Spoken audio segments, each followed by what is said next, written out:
heating the water up to 60 degrees. Constant flow of water from the outer trough to the inner trough. And no, it's not there to shrink the wool. Wool doesn't shrink, right?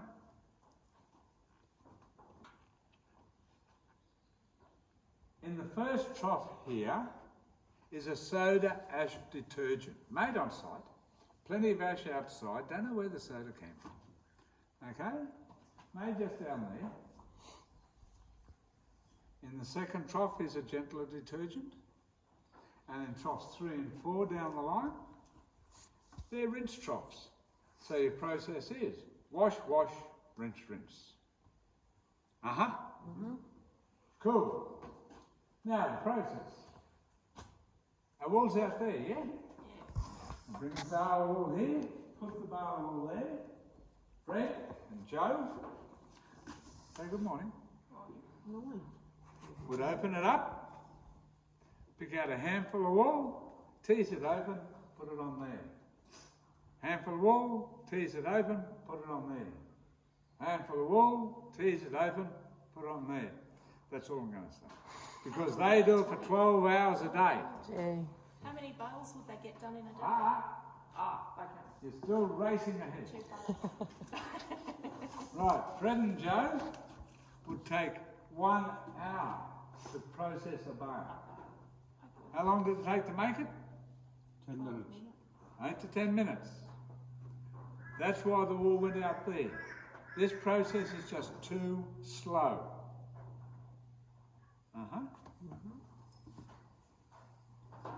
It's a slow wool scour. So, Also, they needed things to do when they finished shearing. When Joe and Fred finished their 12-hour shift, 2 more came to do it. This worked 24.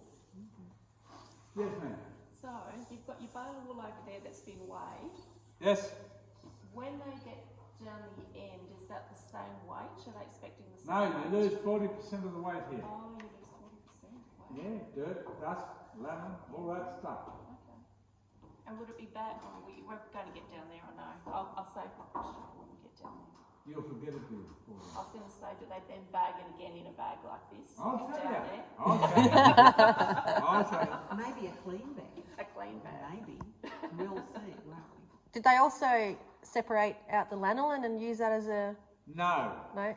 Women didn't realise they needed lanolin until the 50s. Righto. And that's why we're so already beautiful now. running for 40 years. Until I met Fred and Joe with very soft hands. Yeah, that's it.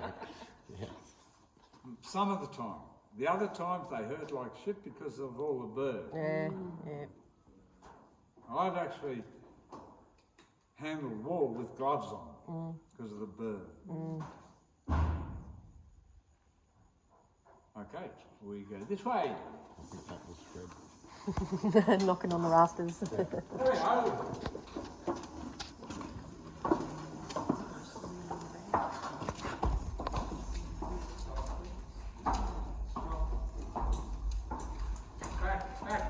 Back. Stop.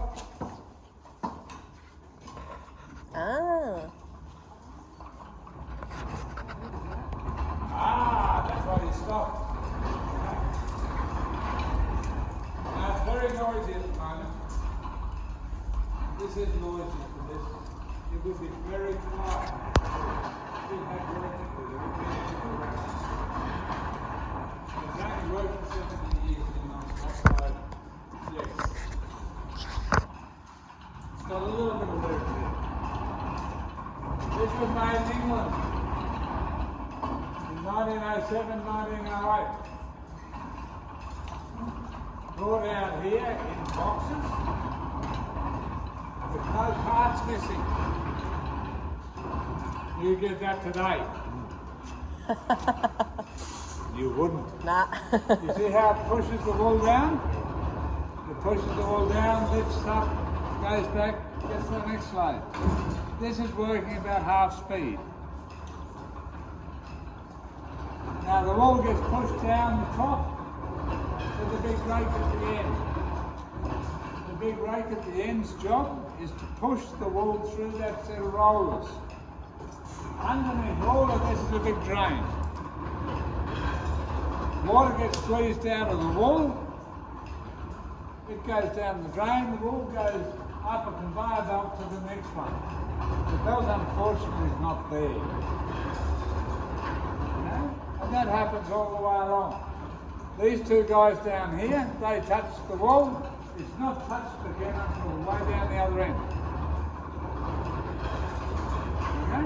Now from here you can see trough 1, trough 2, trough 3, trough 4 further down. Okay? Just stay here a second.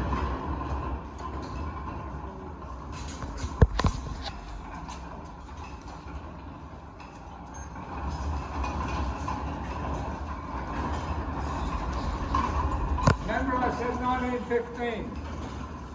Were you here for 1915? I was not, no. Okay, 1915, they had so much wool here to wash, they had to bring in the second wool scour line.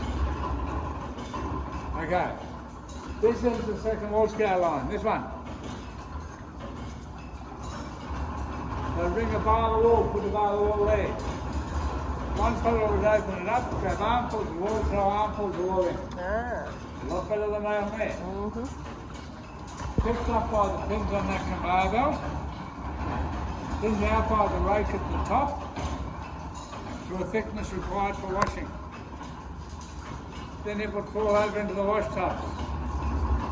Now this is a better system. Right? It has to be because it was designed and made in Australia. Ah, there It's you not go. a pond. Come on down this way. Aussies are good for inventing, eh? Hills hoist, better wool scour. It has some on-off switches. Okay? Pull it this way, turns that off. Push it that way, it turns that on. Very good. On-off switches. Wool falls into the wash tub. Same process. Wool gets washed, gets agitated to the big rake at the end.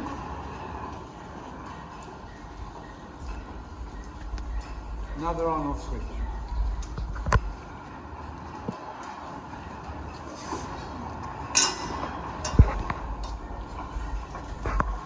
Rake at the end, pushes the wool through the rollers, water down the drain, the wool up the conveyor belt to the next one.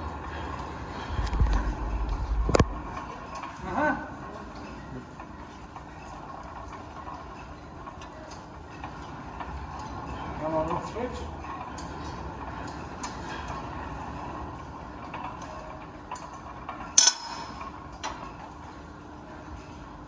It's just an active pulley and an idler pulley. Okay, is it working? Look up. You won't see that today. Workplace health and safety would not let you. They would say you would kill yourself. And I would just tell them, if somebody killed themselves with that stuff, we're just increasing the IQ of the human population.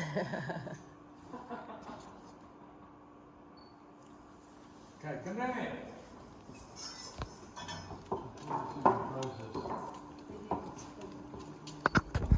Now from here you can see top 1, 2, 3 and 4 of the English and 1 to 4 of the Australian one. The obvious difference is right, length. Do you know why? I'll tell you.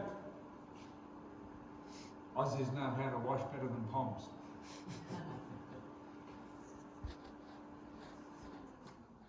They both do exactly the same job. Okay, move on down this way.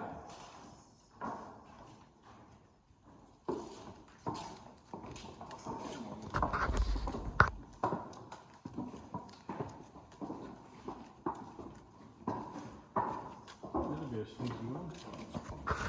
That's where you get that license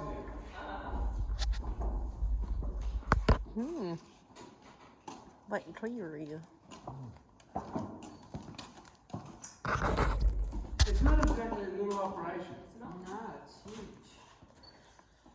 So how many people would be employed? Right.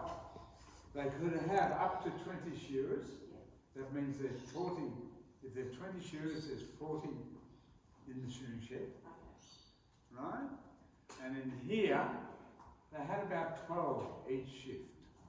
You had 3 up the end putting the wool in, and you had 4 wandering around with oil cans, lubricating all of this, and you'll see on the top of each of those bearings up the top, there's an oil bottle. Those oil bottles were kept full at all time. Right? Because they didn't want them running dry.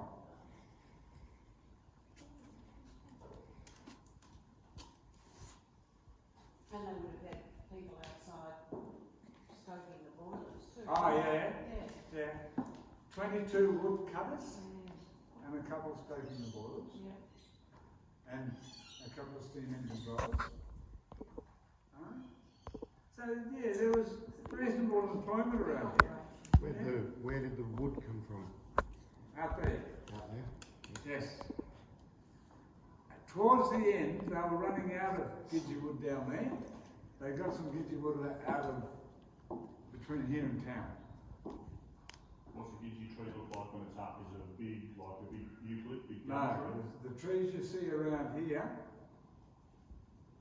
that's what they look That's like. what they are. Yeah. Isn't it a pressure? Like a native? It's a native. Yeah. Yeah. I don't know if it's a what. Yeah. Yeah. Anyway. Right. Last rinse trough. Last set of rollers. Last conveyor belt. Takes it all to the top of the dryer. Can you tell us what this tank is? Can Hey. you tell us what this brick tank is? Huh?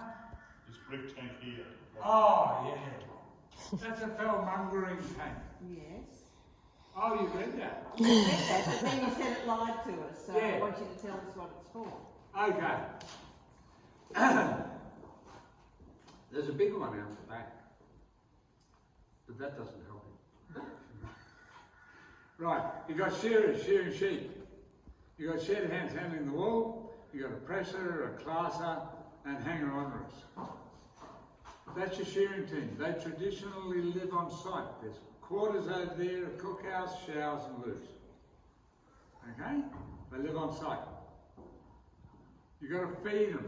They don't work real well if you don't feed them. So you get a few sheep out of the yards, you kill them, get the meat to the cook, bring the skins in here, and lay them on the platform in there. Okay? Excuse me. Once you have enough skins in there, you fill it with water, and you add a chemical which I think was a light acid, and you go away for 6 weeks. You come back at the end of the 6 weeks, you pick up all the wool, put it through the scour, send it off and sell it. You drain the water off, pick up the wool, sell the wool. What's missing? Skins. Where green is, because we fed millions of bacteria that eat skin. Right? They don't like wool, they just eat the skin. So we let them out with the water. It's all gone. Right? Was it a bit of a smelly process? It was putrid. And that was here. This isn't the original spot of it. Like, that's where they did that. Yeah, they did. But as I said, there's a bigger one out the end of the shed. What was the purpose of having it indoors? Convenient.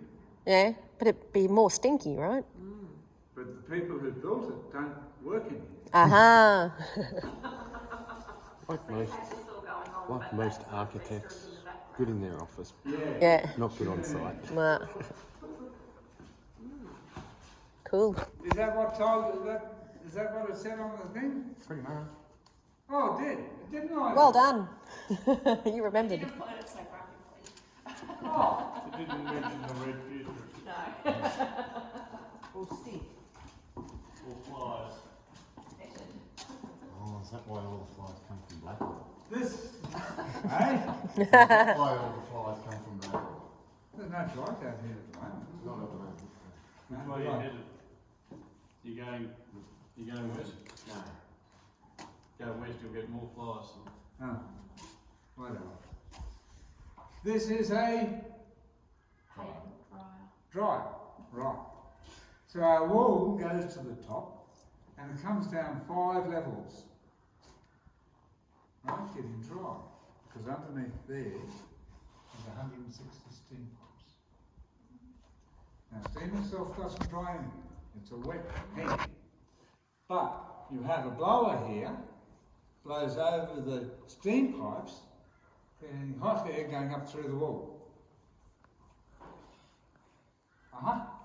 So is this fed from the boiler outside? Yes.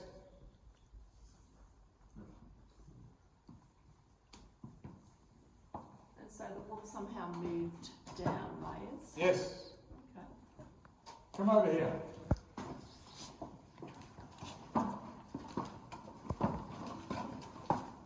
How's the time? Okay, that's good. Our wall drops into that hopper. Nice white, soft, fluffy stuff now. And then gets blown up that tube to the loft, up the top. There's 6 rooms up there where they store the wool until they're ready to press it. Okay? Now come down here, I'll show you the inside of the blower. Oh, these are fancy floors. Oh. Nice little angel. Have a look in there.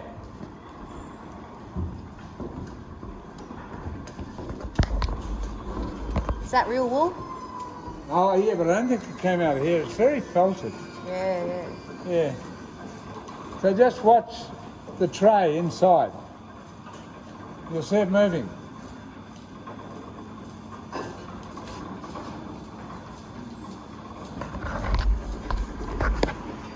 So does the farmer get paid through wool when it gets No. pressed or when it gets through this process? No, yeah, after this. So they have to keep all all separate. Oh yeah. It's all documented all the way through. Paper and pencil worked in that day, those days. You see it moving? Nah. Yep. How long does that process take to go through the dryer? Right, from the far end to here Yeah. takes an hour. Righto. I reckon it takes 10, maybe 15 minutes to get washed Yeah. and 45 minutes to dry. Yeah. Righto. But you see it moving? I do. And so does that just shimmy the wool along and it falls down onto the next shelf and shimmies along and falls down again? Yes. Okay. That's why it takes so long in That's there. what It's I very thought. slow. Uh-huh. Okay, come this way.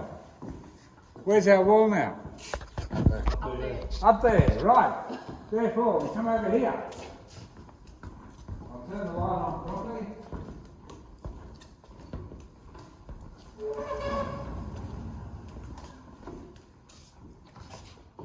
This is the wool press. Our wool is up there, waiting to get pressed. This is the wool press. 2 guys upstairs. No females. Sexist. We were at home boiling up the mutton for their lunch. Yeah, that's true. Oh, yuck. I don't eat mutton. No. I don't eat lamb, mutton, or anything like that. You had your fill. Oh yeah. Chops for breakfast, cold meat for lunch, roast for dinner. Da, da, da, da, da, da, da. Whoa! Just put it into this big box. Right? Now there's fellas working upstairs as well. There's 2 guys upstairs there. The next people to touch the wall from those guys down there. So these guys, 2 guys up here, they push the wall, fill the box up. You with me? Cool. Once it's full, they put a bale cap on the top. We all know what a bale cap is now, don't we? Yeah. Good. bale cap's on the top, the box gets pushed over here, it's on wheels. See that? Gets pushed over here. Once it's over here, you've got to pull the baseboard out. That's what's holding the wool in. Okay? Once the baseboard's out, the motor's going, driving tractors around, driving that spear. And that pushes all the wool down into this box. See it? Yeah. Good. Pushes all the wool down into this box. Then, what was on the top of there? Bale cap. Right. The bale cap is then attached to the bale here. 1, 2, 3, 4. Get over there. This sharp. Right. Once you've attached the bale cap to the bale, lift the spear up, push the box back, not forgetting to put the baseboard back in. The guys upstairs are a bit dumb. They don't look down before they put wool in. You imagine putting wool in if the baseboard isn't in there. It messed up. Yeong. Right. Once that happens, that's pushed, that's up, that's pushed back, baseboard's in, fastened up properly, open the door, pull it out way and brand it. I'm not allowed to have the scales there because I'll scratch their stupid bloody polished floor. Doesn't match the rest of the building, does it? No. It's a beautiful floor. Oh.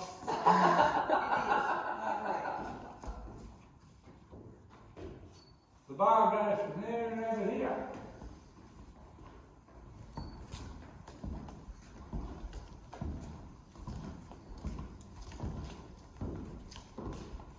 Okay, just about had enough of me talking, but I'm going to continue. This here is called a wool dump. Our bale gets put in there. The engine's going, driving flat belts, driving the twin piston high pressure water pump. That's this guy, still works. Okay? High pressure water through this hose to a ram underneath the base here. Turn the ram on and it pushes this whole base up to this height. Compressing our bale. Steel bands around the wall. Drop the base, store our wool against that wall. 2 reasons for doing that. First reason is freight was charged by the cubic area, not the weight. Trains didn't care how heavy it was. Ships didn't care how heavy it was. Just how much room it took up. Right, the second reason, all we did was squash the air out of it. Yep.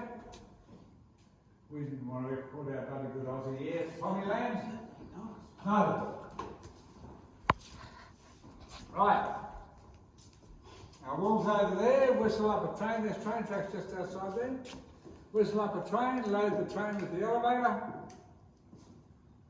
Train goes chuff chuff to Brisbane, gets put on a ship, chug chug across to England, and our wool is sold at the London Wool Auctions. Very famous auctions. That was until the 50s, then they sold wool in Australia. Okay, anybody been to a wool auction? No. That's all right, they're boring as hell. Some fella standing up there, other people in a circle around him, he's going, bop, bop, bop, bop, bop, bang, bop, bop, bop, bop, bang. Because he's selling it to all these people who go, right, boring. Okay, if you owned those sheep out there, you got them shorn, you all went through this process, you get paid 18 months, 2 years later. Yeah, I was going to say, it's not until it's sold that you get paid. That's when you get paid, yes. So there must have been some pretty meticulous record keeping. There was some very good record keeping. there was some good bank managers. It was a lot cleaner. Hell, there were even banks. than the swimming club. Not like today. Hey? Okay. That, ladies and gentlemen, is the Blackall Wool Scour, except for a video to watch. Okay? Can I ask a silly question first? I'm sure you live for them. Absolutely. Right down at the beginning, after when the fleece is shorn, Yes. it gets packed into the bales, Yes. compressed and everything, and then it just gets opened up again, No. and the blokes put it on the thing, No. gets washed, No. then the bloke, No. so why do that first? You pack the bale, Yeah, press it all up, yeah, then you send it out to the shed. right, Because the wool scour itself is too slow. You've got to store it somewhere. ah, okay. Right. Now that makes sense. So that's for storage, or Yeah. it comes back for processing? Yes. Right, okay. Okay, sit down and watch the video. Wasn't so stupid. I think you left that bit out. Did I leave that bit out? No. No, you didn't. I heard it. Somebody didn't have their ears turned on. Somebody did. I was listening. Me too. Oh, yep. Oop, oop, oop, oop.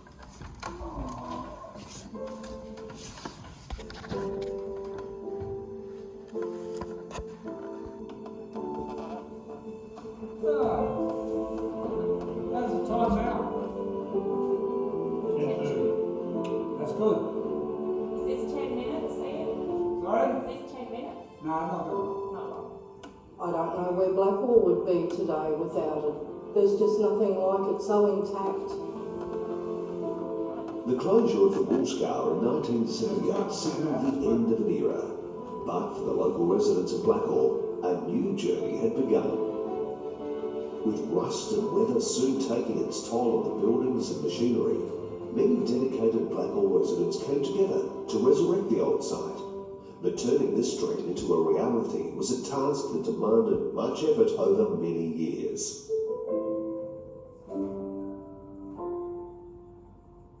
Shifting trends in rural industries have forced many towns in Western Queensland to focus on tourism. With this in mind, the wool scour's potential as a tourist destination inspired many locals to get involved.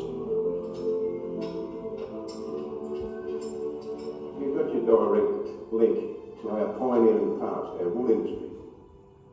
A lot of the times you feel they're there, with you when you're telling the story.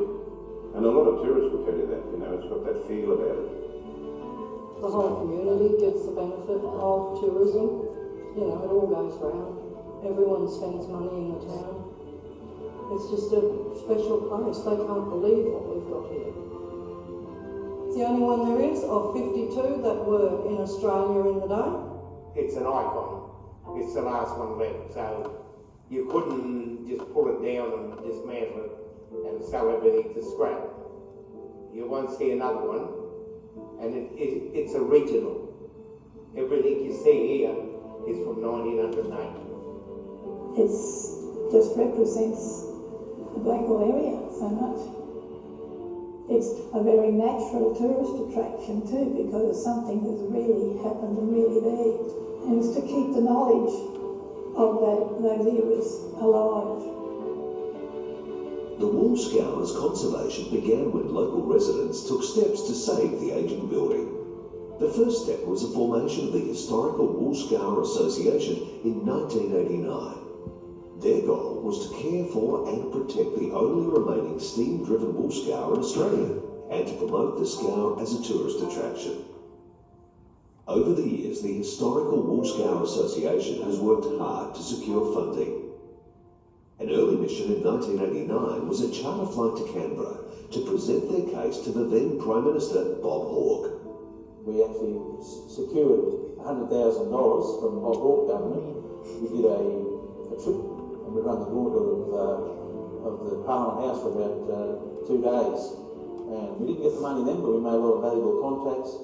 And then when the election came and Bob Hawke was out in Longreach Simon Campbell rode a horse in as a long lost stockman from the past coming in and presented the case. We managed to get $100,000 to buy the wool scour, and that's where we went from there. A long hard haul. Paul Keating was sort of making aspirations to be Prime Minister, and that's when he happened to come out here after the first time he challenged Bob Hawke. He lost and came out to a Labor Party celebration held in Blackall. Paul Keating by that time was Prime Minister and came out to officially open the Jackie Howe run. Out of various activities, initial funds were raised for partial conservation. Many years after the seed was planted, the conservation is now a reality, thanks to the funding from the Queensland Heritage Trails Network. The conservation process involves photographing machinery, taking it apart, and then labelling and cataloguing the individual pieces. Depending on the condition of the part, conservation required cleaning, machining, or at times replacing the components to restore the machinery to working order. Alongside the machinery, conservationists also tackled the restoration of the wool scour building. The state the buildings were in when we started work, some of them were on the point of collapse, and you had to think very carefully about preventing collapse, because that makes the process so much more difficult if you're trying to rescue these buildings. Better to keep them up until you can make the repairs and have a sensible engineer who can understand that we're not just trying to make the most straightforward repair, we're trying to preserve the way this thing was built so we can tell its story. You know you've got something important, but you don't quite know how to make the decisions about what its future life should be, and just how to repair it in a way that doesn't destroy the story.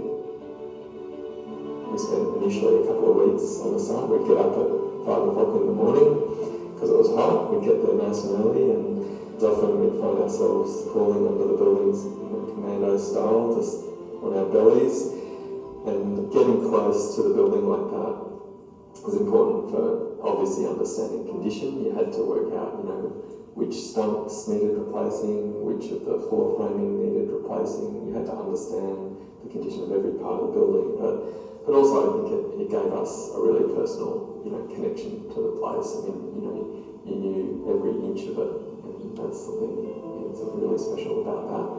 I think one of the lovely things about this site is the fact that it's local people who had a connection with the place who are still telling the story.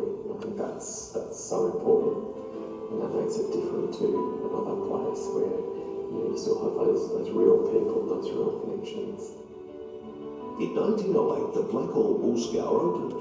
In 1978, the community saw its operations stop, thinking it had closed its doors forever.